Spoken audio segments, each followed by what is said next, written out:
London Foundling Hospital opened its doors to children on the 25th of March 1741, caring for children throughout their infancy, childhood and youth and securing them an apprenticeship at around about the age of 14 or 15. Between 1741 and the 1950s, when the Foundling Hospital eventually closed, not much had changed. Children were admitted via application rather than ballot or petition, but the care the hospital provided changed little in 200 years. Children were sent to foster families for the first 5 years of their life before they returned to the hospital to start their education and eventually their apprenticeship. Unlike other institutions that provided care for orphaned or abandoned children, such as the Waifs and Strays, Barnardo's Homes, or workhouses, the Foundling Hospital was not seen as a temporary measure. Upon admittance, children were renamed and rebaptized, and records of their original identity and their parents' identities were sealed. Children could be reclaimed at any point, although this occurred infrequently. In the 1940s, foster families regularly began requesting to care for their former charges over the summer, and by 1945, foundlings could go home for the holidays. Yet it was the Children's Act of 1948 that changed the Foundling Hospital irrevocably and led to its eventual closure in the 1950s. Children were to be placed in foster homes rather than institutional settings, and the Foundling Hospital started providing contact between the children and their biological families. The foundlings themselves had very little, if any, say in how they were raised. Several foundlings have since found a way of speaking up about their lives in the Foundling Hospital. Hannah Brown was one of the first to write her memoirs, and she did so with the aim of exposing the system of care. Writing in 1919 about her time in the hospital between 1866 and 1881, Brown outlined her experiences in the Foundling Hospital with a particular emphasis on the bad experiences. Fellow foundlings Charles Nalden, Gordon Aspie, and Tom Mackenzie have also written their memoirs of life in the 20th century Foundling Hospital. These sources provide the basis of this presentation, augmented by material from oral histories, which have been reproduced in monographs such as London's Forgotten Children by Gillian Pugh and Corum's Children Growing Up in the Care of the Foundling Hospital 1900 to 1955 by Christine Oliver and Peter Aggleton, although none of them were as set upon revealing the bad aspects of care as Hannah Brown was. Of course, the use of memoirs and oral histories is tricky, and we have to pay close attention to the distortion of memories. Those writing their memoirs may have had a different reason for speaking up than those who agreed to be interviewed, but the memories of the foundlings that I will discuss today are unique in that they are the only records we have by foundlings of their experiences in the hospital, and they provide us with a rich and detailed picture of life, both good and bad, within the London Foundling Hospital. I'm going to focus on 4 topics today based on themes that emerged from both the memoirs and the oral histories. These are life in foster families, what it was like to go to the Foundling Hospital from foster care, the experiences of bullying, and how the Foundling Hospital's education set the children up for adult life. I'll talk about each of these themes in turn and then say a little bit about the ways in which the foundlings were unable to speak out as children, but later as adults had the ability and the desire to tell their stories. Once children were admitted to the Foundling Hospital, they were immediately sent out to a nurse in the country. The nurses provided the foundlings with foster families, and the children would remain with their nurses until they were 5, although Hannah Brown complained that she was only 3 when she returned to the hospital in the late 19th century. When they reached 5 years of age, the children were unceremoniously removed from their foster families. Many of them were unaware that they were foundlings. They didn't know that the families they'd grown up with, the people they'd called mum and dad, brother or sister, aunt or uncle, were not their biological family. The relationships they'd developed with their foster families were often remembered as full of love, support, freedom, and happiness.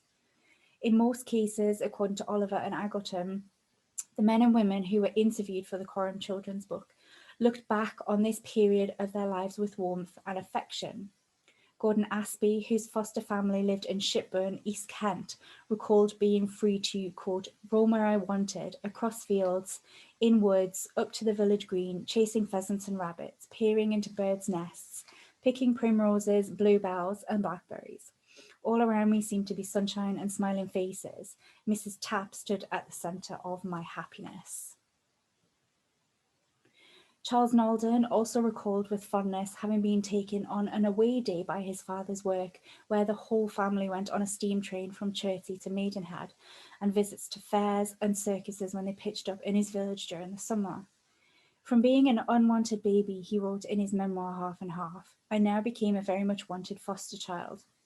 He was very much part of the family, and although he knew that one day he would have to go back to the Foundling Hospital, he did not know what that meant. The relationships between foundlings and their foster families was strong, largely because many of the children were under the impression that they were with their biological families. This was exacerbated by the treatment they received from their foster mothers in particular, but from the family as a whole too. As Hannah Brown argued, quote, the foster mothers were very kind to the children, and although they had many of their own, they loved us, it seemed, just as much. Gordon Aspie was raised by Mrs. Tapp and grew up calling her grown-up children aunts and uncles. Uncle Jim was his favourite because he'd given Gordon a penny to spend on sweets at the village shop. The strength of these bonds made their eventual parting difficult, especially for children too young to understand. Tom Mackenzie grew up with a fellow foundling named Janet, but he didn't know she was also a foundling until she mysteriously disappeared one day.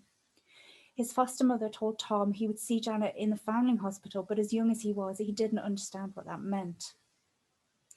Janet's return to the hospital and the death of Tom's foster father seemed to tear apart what had been a happy family, perhaps a warning that things were not going to be pleasant for Tom in the coming years. A foundling called Harold recalled that his foster family cared for 3 foundlings at various ages. Emily was the first of the foundlings to leave, and soon Alfred arrived to join Harold. It appears that the situation was never really explained to a number of the foundlings, leading to confusion and in many cases devastation. Charles Nalden's recollections emphasise the depth of the bond between he and not just his foster family, but the wider village community.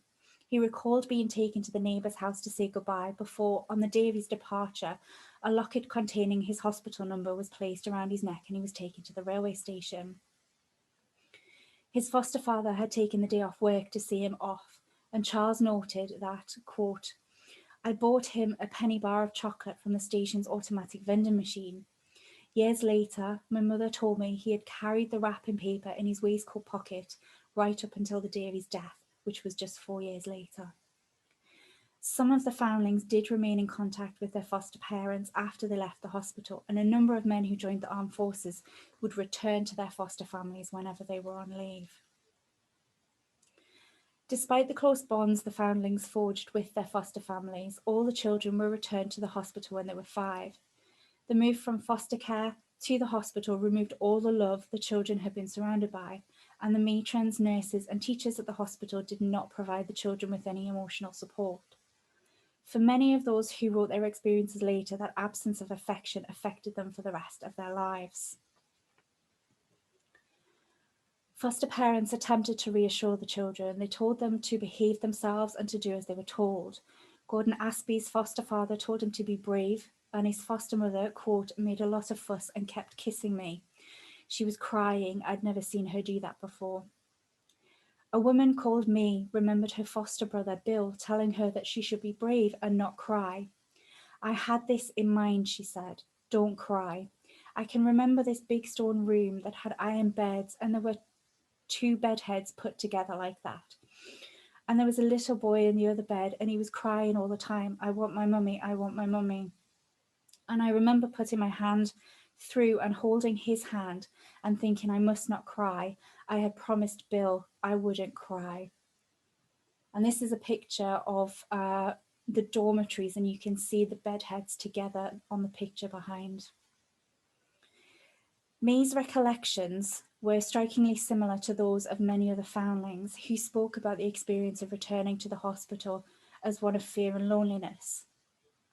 Hannah Brown spoke of the shock of being deprived of a mother for the second time in 3 years, and Tom Mackenzie remembered hearing children shouting for their mothers as their mothers were leaving. He said that, quote, some children turned around, first this way and then that. Some sank to the floor in utter defeat. Many made a headlong dash to the door through which their mothers had exited, only to have their way blocked. Hannah Brown recalled seeing a fellow foundling strike the hairdresser who had come to shave off the foundling's hair. The child shouted, "I'll tell my mother," not realising that she had lost her mother. That the hairdresser laughed at the child must have made them feel even worse. Harold, recorded in Gillian Pugh's book London's Forgotten Children, remembered poignantly his first night back at the Foundling Hospital. There was, he said, no goodnight hug or kiss, and in the morning our dreams were not realised as we were still there. The children were all in the same position, having been left at the hospital by their foster families. And as the courts of views demonstrate, they retained their memories of the emotional strain of that event long into adulthood. But what is also clear from the testimonies I've looked at is that far from finding support from each other, like May holding the hand of the boy in another bed, many of those who left behind their recollections place great emphasis on the amount of bullying that took place at the Foundling Hospital. Bullying happened at any number of schools, and of course it happens today.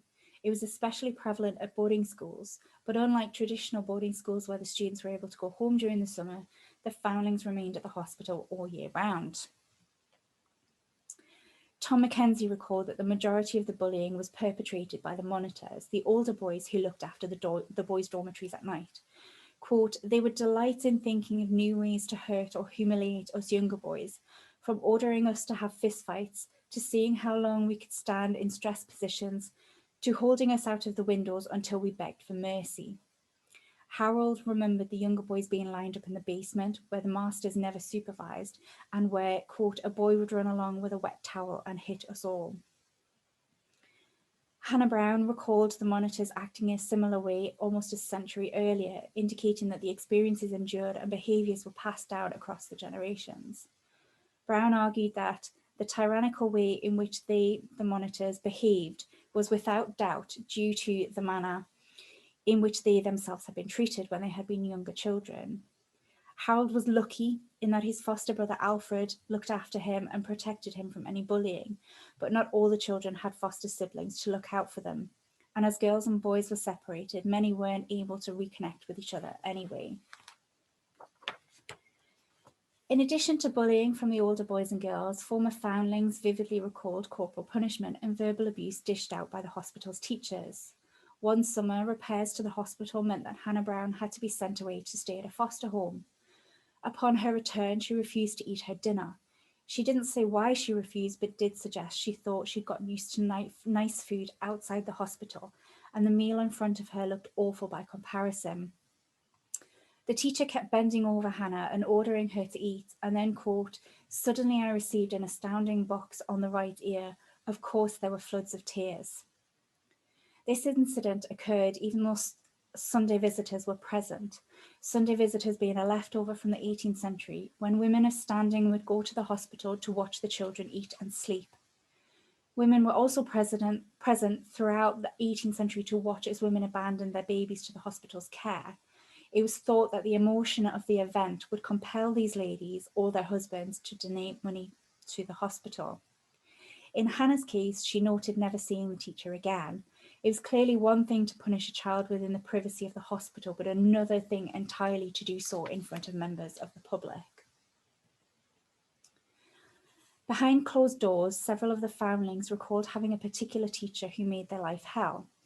Hannah Brown described one mistress who, quote, "would endeavour to belittle us in every possible way and would frequently call us children of shame."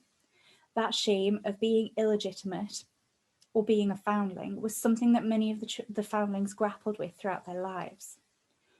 One, Jack, said that, quote, "at the back of your mind, you were thinking, what's happened to me?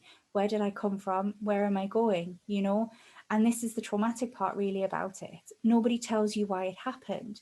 So when I went to bed and you were on your own, you'd think, what have I done?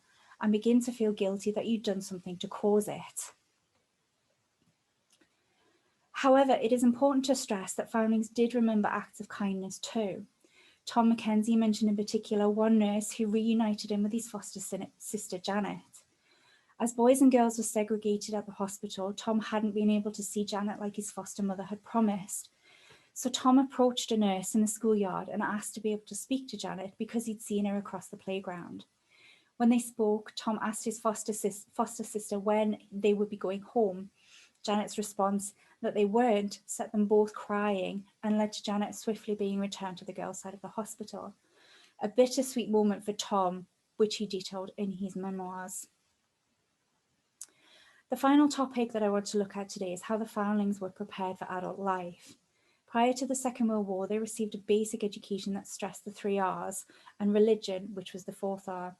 According to Jennifer Sherwood, advanced topics like algebra, trigonometry, and geography weren't covered in the foundlings' curriculum because they wouldn't be necessary in the jobs that the foundlings were likely to do after they left. One woman, called Amy, said that they were taught, quote, things that it was necessary to know. After all, you weren't going to be wonderful. We were mostly going into service, and you can understand if you learn the basic of things, when you get older, you learn the rest if you've got any sense at all. Hannah Brown was taught needlework but struggled with it. She later on became a maid to a teacher and claimed that, quote, we knew nothing of geography or grammar when I left the school. But presumably she knew how to launder clothes and cook. In adult life, some of the foundlings resented that they were considered only fit to go into service. That's where I went, claimed Helen. With all my skills, I went there. I was one of the many who was denied our gifts, and yet I minded. I'd be very wrong if I said I didn't. Helen was clearly intelligent, but not among those who, if they passed the 11 plus, were given the opportunity to attend the local grammar school. For those like Helen, there were few opportunities to develop their skills outside the hospital's choir and band, which were common sights in London. Many of the foundlings were put into one or the other, and it seems to have offered a real outlet for them. Jack recalled the moment when he discovered there was a school band. He had spent all of his playtime to that point waiting for his foster mother to return for him, and remembered, quote, one day being in the playground there and looking through the railings, I thought I heard a band, and I looked around, and lo and behold, in our school they had a school band come marching out, and oh, that relieved everything. For the first time, I was happy. It was a transformative moment for Jack, but even more so for Charles Nalden. He began his musical career playing the cornet in the Foundling Hospital Band and ended it as Professor of Music and the conductor of the New Zealand Symphony Orchestra. Charles Nalden's decision to write his memoirs and the decisions of other former foundlings to share their stories as autobiographies or through oral testimonies provide us with a window into the experiences of children in institutional care in the latter half of the 19th century and the first half of the 20th. Their stories are personal and individual to them, but in the work I've done so far, it's been possible to identify some common threads that I think are worth highlighting. The children of the Foundling Hospital between 1860 and 1950 were given initially up by their birth parents and sent to foster families with whom they developed strong bonds that in many cases lasted over the course of their lives. Their separation from these family settings at the age of 5 left a lasting imprint on them, as it did on their foster families. The absence of that familial love within the institution runs through their adult recollections. Within the hospital itself, the children were provided for, but they were rarely seen as individuals. They were bullied, they were held down by a system that provided them with a rudimentary preparation for life, but nothing more. At the time, they were unable to speak up, but as adults, they were able to speak out. What they have said is laced with strong emotions and bring out strong emotions in those who read or listen to them. They tell of their experiences of childhood, of their successes and failures as adults, and of the profound role the Foundling Hospital played in shaping their lives. But most of all, their stories tell us of the need for family and for emotion and love. Thank you.